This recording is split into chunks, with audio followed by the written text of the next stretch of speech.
అల్లూరి సీతారామరాజు జిల్లా జీకేవీధి మండలం సంకాడ పంచాయతీ కుమ్మరపల్లి గోవాడ గ్రామాలలో స్వతంత్ర ధార్మిక సంస్థ అధ్యక్షుడు డివిడి ప్రసాద్, అరుణానంద స్వామీజీ కంచి నుంచి, రాట్నాల సూర్య, హైకోర్టు అడ్వకేట్ కంచర్ల రాజా తదితరులు గిరిజన ప్రాంతాల్లో పెరిగిన చలి తీవ్రత దృష్ట్యా ప్రతి ఇంటికి వెళ్లి గిరిజనులకు దుప్పట్లు పంపిణీ చేయడం జరిగింది.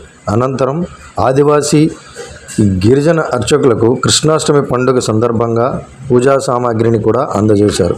ఈ కార్యక్రమంలో భాగంగా కొర్రా బలరాం, సద్దా వెంకటరమణ, గోవాడ రాజు, గొంది గణపతి, జీకేవీధి ధార్మిక సంస్థ సమన్వయకర్త కరికపాటి గిరిబాబు గారు కూడా పాల్గొన్నారు. అల్లూరి సీతారామరాజు జిల్లా reporter Shivaji, power of people news. ఏవైతే పూజా సామాగ్రి ఉంది ఇవన్నీ కూడా తీసుకోగలుగుతున్నాం అనేసి అంటే మనము చేస్తున్న మంచి పని. మరి ప్రధానంగా మా సోదరుడు ప్రసాద్ గారు మరి ఈరోజు ఈ జీకేవీధి మండలమే కాకుండా అల్లూరి జిల్లాలో వివిధ ప్రాంతాలలో తిరిగి ఆదివాసీ ప్రాంతాల్లో ఇటువంటి వాళ్ళందరూ కూడా అర్చకులుగా ఉంటూ ఎటువంటి మరి వేతనాలు తీసుకోకుండా ఇలా